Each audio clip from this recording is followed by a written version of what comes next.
Good morning everybody. आज शुरू कर रहे हैं इस पेपर की 4th यूनिट, जिसमें सिलेबस में प्रिस्क्राइब्ड है एम्ब्रियोलॉजी। पहला ही सवाल पैदा होता है, एम्ब्रियोलॉजी है क्या? तो embryology study of form, embryo का रूप कैसा है, फार्मेशन किस तरीके से बनता है, एंड डेवलपमेंट और किस तरीके से इसका विकास होता है। इन तीनों चीज़ों की कलेक्टिवली स्टडी कहलाती है embryology. Father of modern embryology कहा जाता है professor P Maheshwari. P stand for Panchanan Maheshwari. इसमें पहला ही टॉपिक है development of microsporangium, microsporogenesis and development of male gametophyte. तो इसका पहला पार्ट शुरू कर रहे हैं, डेवलपमेंट ऑफ माइक्रोस्पोरेंजियम। जिस स्ट्रक्चर को जिम्नोस्पर्म तक माइक्रोस्पोरोफिल कहते थे, वही स्ट्रक्चर एंजियोस्पर्म में इक्विवेलेंट माना जाता है स्टैमेन के, और जिस स्ट्रक्चर को माइक्रोस्पोरेंजियम कहते थे, वही स्ट्रक्चर इक्विवेलेंट माना जाता है आइंथर के। एंजियोस्पर्म में माइक्रोस्पोरेंजियम हो या मेगास्पोरेंजियम हो, दोनों ही का डेवलपमेंट यू स्पोरेंजिएट टाइप होता है, यानी ये ग्रुप ऑफ सेल्स से डेवलप करते हैं। ये स्टैमेन डेवलप करता है एक छोटी सी आउटग्रोथ के फॉर्म में, प्रोट्यूबरेंस के फॉर्म में, जो थैलमस के ऊपर निकलती है। इसके अपर साइड पर ज़्यादा ग्रोथ होती है, लोअर साइड पे कम ग्रोथ होती, जिसकी वजह से स्टैमेन की बॉडी और स्टॉक का डिफरेंशिएशन होता है। स्टैमेन के स्टॉक को सिंपली कहते हैं फिलामेंट और इसकी बॉडी को कहते हैं एंथर। अगर यंग एंथर का सेक्शन देखा जाए तो इसके अंदर सारे सेल्स एक जैसे होते हैं, इसलिए इस स्ट्रक्चर को कहते हैं होमोजीनस मास ऑफ सेल्स, जो घिरा होता है एपिडर्मिस से। इसके बाद स्टैमेन में लोब्स का फॉर्मेशन शुरू होता है। आमतौर से एंथर में 4 लोब्स होती हैं, मगर मोनोथेकस एंथर, जो आपके कोर्स में फैमिली प्रेस्क्राइब्ड है मालवेसी, इसमें सिर्फ 2 ही लोब होती हैं। अब एंथर में 4 लोब्स हों या 2 लोब्स हों, या दूसरे लफ्ज़ में कहें मोनोथेकस एंथर हो या डाइथेकस एंथर हो, हर लोब के अंदर एक हाइपोडर्मल सेल यानी एपिडर्मिस के नीचे वाला सेल बड़ा हो जाता है, साइटोप्लाज्म डेंस होता है, न्यूक्लियस बड़ा होता है, और यह सेल मेरिस्टेमेटिक हो जाता है, यानी डिवाइड कर सकता है। इस सेल का नाम दिया गया आर्किस्पोरियल इनिशियल। इस आर्किस्पोरियल इनिशियल में पहला डिवीजन पेरिक्लाइनल होता है, यानी अलोंग द पेरीफेरी। इस पेरिक्लाइनल डिवीजन से 2 लेयर्स बनती हैं, एक बाहर की एक अंदर की। बाहर वाली लेयर का नाम दिया गया प्राइमरी पेराइटल लेयर, और अंदर वाली लेयर का नाम दिया गया primary sporogenous layer. Primary parietal layer में फर्दर पेरिक्लाइनल और एंटीक्लाइनल डिवीजन्स होते हैं, जिसकी वजह से स्पोरेंजियम की वाल का फॉर्मेशन होता। इस माइक्रोस्पोरेंजियम की आउटर मोस्ट वाल लेयर, जो एपिडर्मिस के नीचे होती है, इसका नाम दिया गया एंडोथीसियम, और सबसे अंदर वाली लेयर का नाम दिया गया टैपिटम। बीच में 1 से 3 सेल्स थिक 2 लेयर बच जाते हैं, उसका सिंपली नाम दिया गया मिडिल लेयर। टैपिटम के अंदर साइटोप्लाज्म डेंस होता है, न्यूक्लियाई बड़े बड़े होते हैं, न्यूट्रिएंट्स की क्वांटिटी ज़्यादा होती है, क्योंकि यही cell developing pollen mother cell को न्यूट्रिशन प्रोवाइड करते हैं। यानी टैपिटम का फंक्शन हुआ टू प्रोवाइड न्यूट्रिशन, किसको? पॉलन मदर सेल्स को। टैपिटम के जो न्यूक्लियाई होते हैं, इनके अंदर एंडोमाइटोसिस होती है, यानी splitting of chromosomes with in intact nucleus, और रिस्टिट्यूशन न्यूक्लियाई का फॉर्मेशन होता है, यानी दो या दो से ज़्यादा न्यूक्लियाई आपस में फ्यूज हो जाते हैं, जिसकी वजह से टाइपिटम के सेल्स पॉलीप्लॉइड होते हैं। टाइपिटम के साइटोप्लाज्म के अंदर कुछ स्फेरिकल बॉडीज पाई जाती हैं, जिनका नाम दिया गया प्रोएबिस बॉडीज।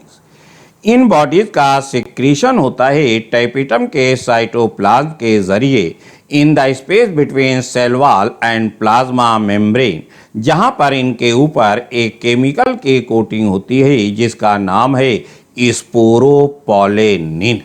जब स्पोरोपोलेनिन नामक केमिकल की कोटिंग हो जाती है तब यही बॉडीज कहलाती हैं अबिश बॉडीज, और यही अबिश बॉडीज रेस्पॉन्सिबल हैं for the external thickening of pollen grain.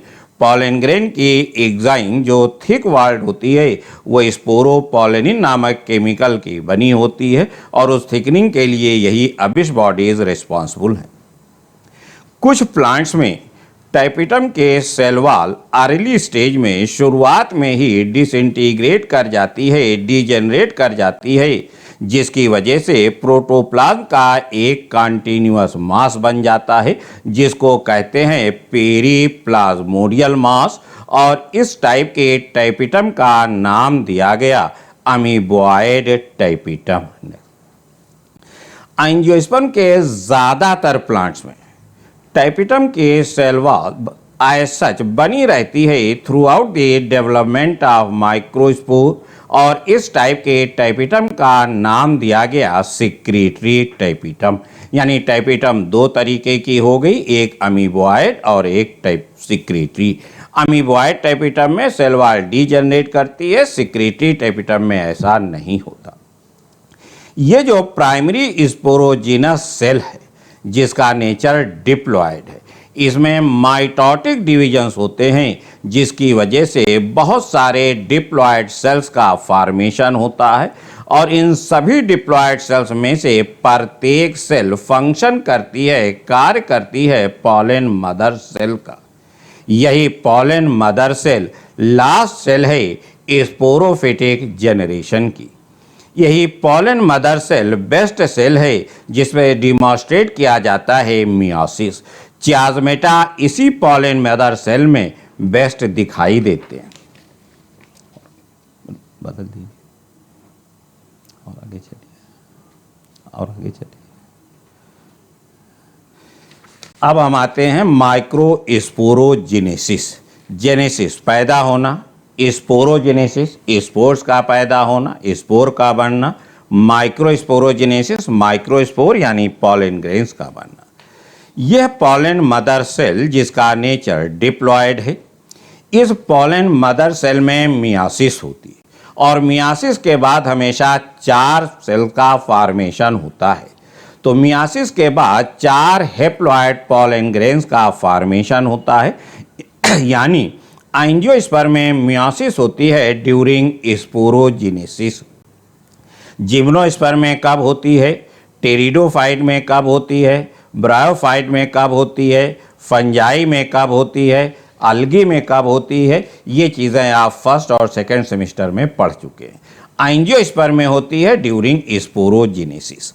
ये पॉलन मदर सेल 2 तरीके से डिवाइड करती है। एक टाइप के डिवीजन में जब सेकेंड न्यूक्लियर डिवीजन हो जाता, यानी चारों न्यूक्लियाई बन जाते हैं, तब वाल का फॉर्मेशन शुरू होता है, जिसकी वजह से जो टेट्राड बनते हैं उनका शेप होता है टेट्राहीड्रल, और इस तरीके का डिवीजन कहलाता है साइमल्टेनियस डिवीजन। एक दूसरे टाइप से यही पॉलन मदर सेल डिवाइड करती है, जिसमें प्रत्येक डिवीजन के बाद वाल का फॉर्मेशन होता है, और इसकी वजह से जो टेट्राड बनते हैं वो कहलाते हैं आइसोबाइलेटरल टेट्राड, और इस तरीके का डिवीजन कहलाता है सक्सेसिव डिवीजन।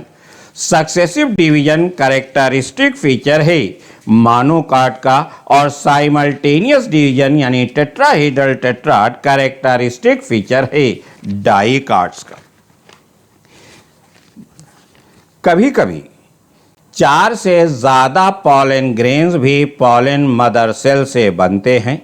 इस कंडीशन को कहते हैं पॉलीस्पोरी। तो इन जनरल कहा जाए तो एक फार्मूला निकलता है कि for the formation of x number of pollen grains the number of reduction division required will be x/4।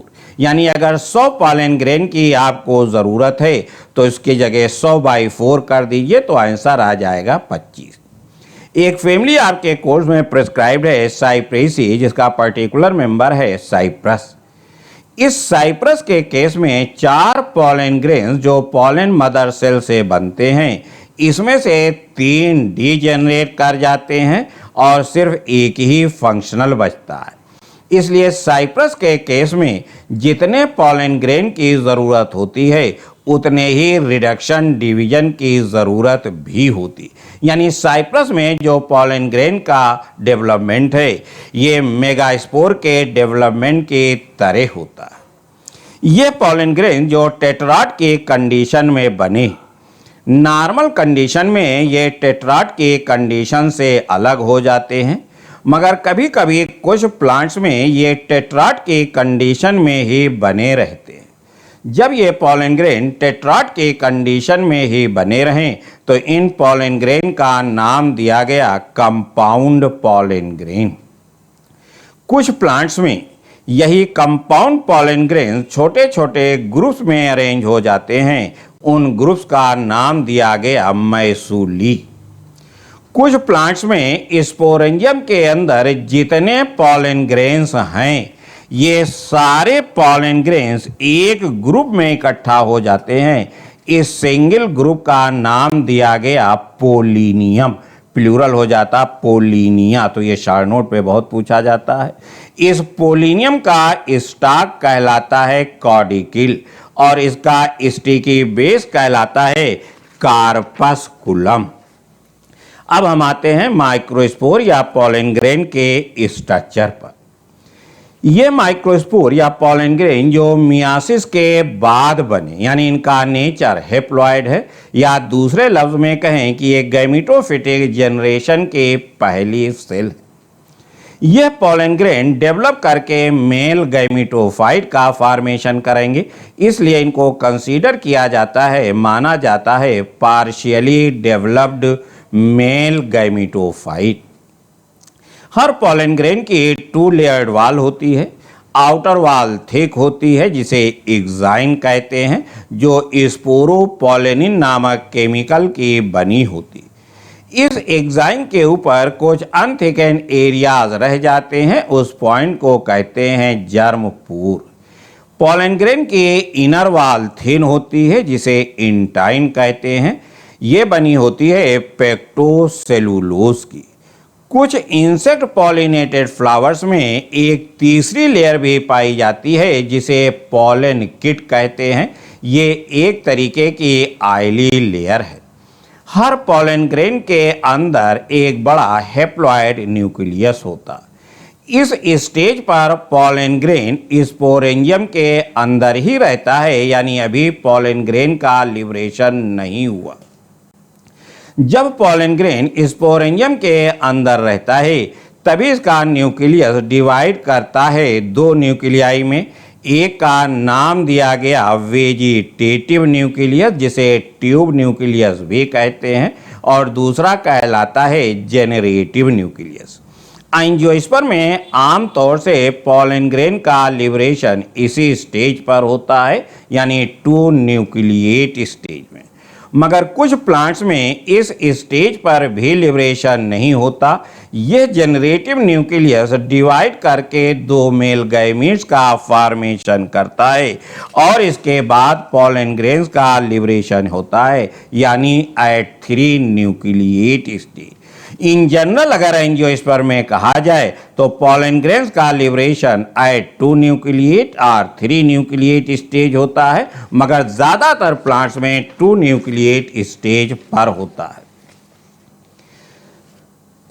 अब हम आते हैं डेवलपमेंट ऑफ मेल गैमेटोफाइट। यह पॉलन ग्रेन जो 2 न्यूक्लिएट या 3 न्यूक्लिएट स्टेज पर लिबरेट हुआ, जब ये स्टिग्मा के ऊपर पहुंचता है तब ये जर्मिनेट करता है। इंटाइन बाहर निकलती है एक ट्यूबुलर स्ट्रक्चर के फॉर्म में किसी एक जर्मपोर से, जिसका नाम दिया गया पॉलन ट्यूब। इस पॉलन ट्यूब को सबसे पहले ऑब्जर्व किया था जीवी अमीकी ने 1824 में। कभी कभी एक से ज़्यादा पॉलन ट्यूब भी डेवलप करती है। इस कंडीशन को कहते हैं पॉलीसाइफोनी।